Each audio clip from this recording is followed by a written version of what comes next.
There was once a rich man who lived happily in Unitara. The man owned a large herd of healthy cattle that dotted his swath of land that extended from Muvumba River to Rusumo Falls. The fertile land produced a variety of crops that were exported to neighboring Karagwe, Burundi and Bugesera. He married a beautiful young woman, and soon after, the couple had a baby boy who added flavor to their already enjoyable life. They called him Mutindi. However, the wife could not give birth thereafter, and this brought frustration to the couple. The man's friends started mocking him, claiming that he was not useful to the country since his household could not provide enough men to defend the nation in case of any invasion. So they advised him to marry another wife, which he did.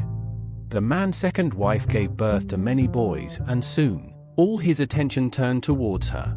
The man had no time for his first wife and her only son.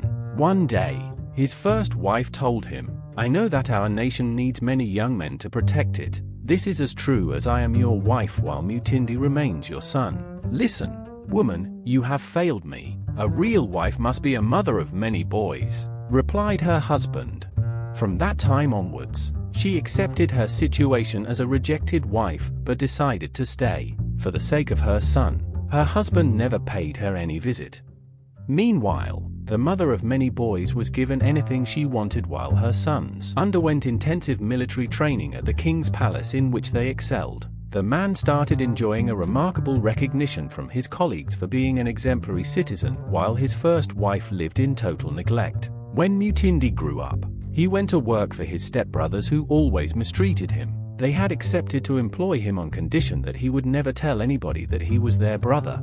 Soon, their father grew very old and thought that it was time to give them their inheritance. He called all of them, including his first wife's son. When they had gathered, he allocated all his wealth to the second wife's sons. Then he turned to Mutindi, gave him his walking stick and said, "Son of the neglected mother, this is your inheritance." All his stepbrothers burst into laughter.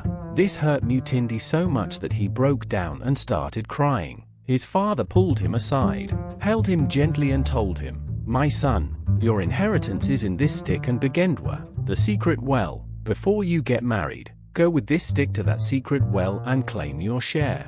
Mutindi's brothers continued mistreating him, but this did not hurt him as much as their mockery did, because sometimes they would even refer to his mother who was already subdued by her own miseries. On many occasions, they would make fun of him by asking him to milk his stick so that his mother could drink. Soon after, their father died. Mutindi ignored all the abuse and continued working diligently for his step-brothers. When he felt responsible enough to marry, he said goodbye to his mother who wished him good luck. He headed for the secret well.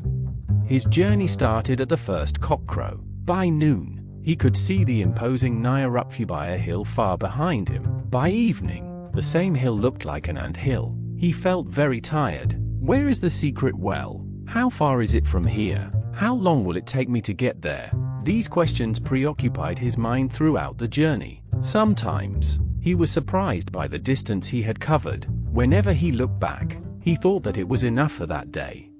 In those days, it was part of Rwandan culture to welcome strangers and offer them food and accommodation as well as any other assistance that such a visitor would require. All this would be done free of charge, and every citizen had to fulfill this duty. This made Mutindi feel safe. Despite the fact that it was getting dark, Mutindi looked back again. On the horizon, Lake Ihima looked like a tiny pond. He marveled at how such a big lake could suddenly become a pond. He asked himself what had become of the huge hippos that lived in it. He thought that they had obviously become insects.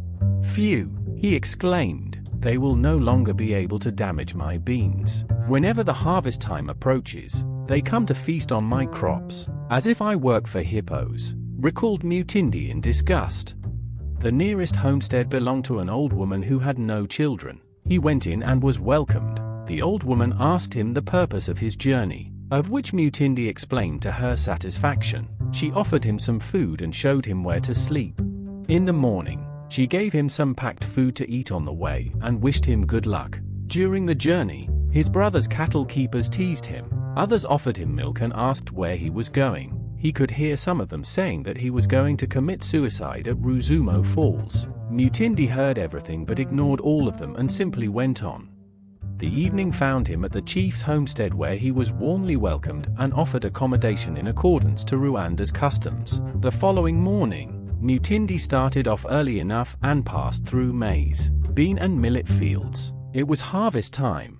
He marveled at how the crops had done well that season as he approached a group of young girls who were harvesting millet. He greeted them and asked them where and how far Bagendwa well was. The girls directed him and he followed their instructions. Toward sunset, he noticed that the footpath he was following led to a thick forest. A concerned woman nearby wondered what the young man was going to do in that forest. She got worried because she knew that it was dangerous, especially at that unusual time. She asked him where he was going and what he was going to do. Mutindi explained everything and the woman let him enter the thick forest. The forest was dark and dense. Occasionally, he could see a group of wild animals playing in front of him and blocking his way. He would wait patiently, and once they had gone, he would continue. Then, all of a sudden, he heard a very deep voice calling him by his name. He was baffled. The voice called him again. He started trembling with fear. Then the voice told him, "Do not worry, Mutindi, just tell me where you are coming from and where you are going. I will help you." Then Mutindi explained everything to the voice. "I see," the voice replied. "You are almost there. However, I would advise you to stay here till morning so that you may not have to walk in the forest during the night. I will keep a watch on you." Mutindi obliged as the voice continued. "There is a big snake which must drink water from this well. There is also a stone in the middle of that well. When you reach there, go straight to the stone and sit on it. When the snake arrives, let it drink water and swim. It will then come to you and toss you up in the air and catch you before you fall into the well. Do not be afraid. Once it has done that, you also hold it, toss it in the air and wait for its instructions. You must follow everything it will tell you." The following morning, he reached the well at sunrise. He noticed the stone in the middle of the well. He went and sat on it. He was daydreaming when a sizzling sound attracted his attention. He looked in the direction where the sound was coming from, and behold, a giant snake quickly emerged, dived into the well and splashed water all over the terrified young man. It drank water and started swimming. Sometimes, it would keep its tail in the water and spin the rest of its body in the air. It would then repeat the same exercise with its head or tail in the water at regular intervals. The more the snake applied its acrobatic skills, the more Mutindi got terrified. He was about to take off when the snake grabbed him with its tail and threw him 10 meters in the air. He came down headfirst, but the snake held him and tossed him up again and left him fall into the water. It was Mutindi's turn to toss the snake in the air. He grabbed it and hurled it above himself, caught it mid-air and tossed it again before catching it and gently placing it on the very stone he had been sitting on. Then the snake looked at him and said, "You are the luckiest and the richest man on this land from now onwards. You will be blessed with many children and property. Just pick up your stick and go back. As you go, many large herds of cattle and their herdsmen will follow you. They will all be yours. Remember to follow the same way that brought you here. Give a young cow to the girls whom you found harvesting millet and a young bull to the chief who gave you accommodation." The snake paused and then asked, "Do you remember the old woman who gave you accommodation on the first day?" Mutindi timidly nodded as the snake continued, "You will stay with her and treat her like your mother. Let your own mother live with the old woman. All your stepbrothers will henceforth pledge allegiance to you and you will be their leader." Mutindi picked up his stick and everything became as the snake had said. On seeing Mutindi leading home such big herds of cattle, everybody cheered him all the way, shouting, "Welcome home, hero of Umutara." Except Mutindi, who never forgot that he was named so by his father. Nobody else dared to call him by that name because, from that day, no other name befitted him except NTWARI.